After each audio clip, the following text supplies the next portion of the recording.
Oh, these last 24 hours here on the Dayton Facebook scene have been amazing. I don't know how far it made it out nationally. It definitely made it out of Dayton, but the story about Limp Bizkit playing the Sunoco gas station on Wayne Avenue on 420.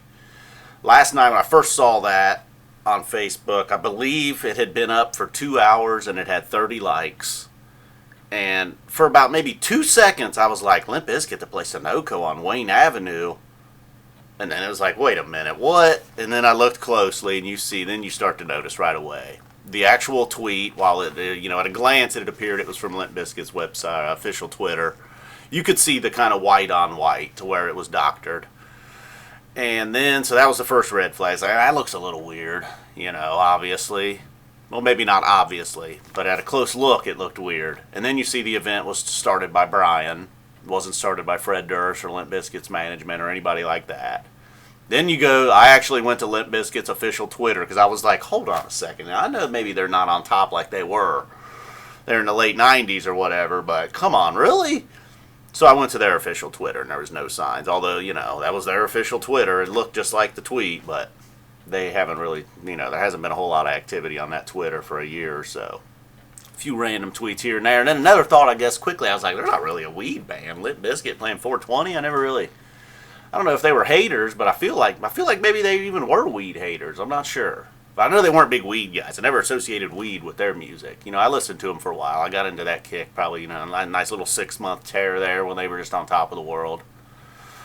And then just quickly burned out quick. I guess I haven't, it's easy to sit back and make jokes about them at this point, but at this point, that's why I thought it was a funny joke, because it was Limp Bizkit just pulling an old band out of nowhere that was once on top, that had fallen to new levels of low, and the Sunoco on Wayne Avenue. You guys, maybe you just got to be a Dayton guy to understand the Sunoco on Wayne Avenue. That alone is funny. Like, if you're just, you're cutting it up and you're just trying to be funny and you're looking for a cheap laugh, you just start talking about the Sunoco on Wayne Avenue. Comes through every time. The people that work there, the people that go in there, the drug activity in and around that place, it's the Sunoco on Wayne Avenue. You can see it from, it's a big deal around here, all right? So that was funny. It was Limp Bizkit. It was funny. It was a good joke, Nice job. Well done to the guy that started it. But boy, to the people that bought into it and believed it, phew, Jesus Christ, man, you got some work to do. You're not allowed to take yourself off of the internet for 1 month. No internet for you. So then the other part, all that was going down on Facebook. That was pretty amazing. The Dayton police got involved. They were tweeting out about it, how it was fake. Limp Bizkit had to make a statement. It was unbelievable. So props to Brian, I believe it was. So then the other thing that was interesting is there's a local Vandalia, Ohio, a town that I don't know if I'm from there. I lived there, went to high school there. It's a little bit, it's north of Dayton now. So Jim's Donuts is a big deal there. It's just one of them shops. So, if it's a local place, a small town, it's been there forever. I don't know, 50 plus years, whatever. Well, Dunkin Donuts wants to open up basically right next door. Probably 50, 60 feet away. There's going to be a Dunkin Donuts, brand new, hopping with all their cool hip shit. And then there's old Jim's over here. They got like Jim's painted on the window out front. A lot of people are not thrilled. They're not happy. They're talking mad shit on Dunkin' Donuts. My biggest problem is actually with Jim's. I've been to Jim's maybe twice in the last 2 years, and you walk in there, the service isn't exactly friendly. They just seem uninterested. They hate their job. They don't love Jim's Donuts. They're not all about the community. So, I wouldn't call them rude, but they're just uninterested. They don't really care. They're like, what do you want? All right. And they tell you how much it is. They throw your shit in a bag and see you later. Unless you're like over 65 years old and you just go in there to drink coffee and talk, then they're down with you. They like that. And the donuts aren't that fucking good. I'll go get a Krispy Kreme down the street at Speedway any day. Even with Dunkin right there. Dunkin, Jim's, Speedway, Krispy Kreme. I'm going Krispy Kreme. No doubt about it. I'm not a big donut guy, You might look at me and be like, dude, you don't pass up on donuts. I'll eat my share of sweets and junk food, but I'm not a big donut guy.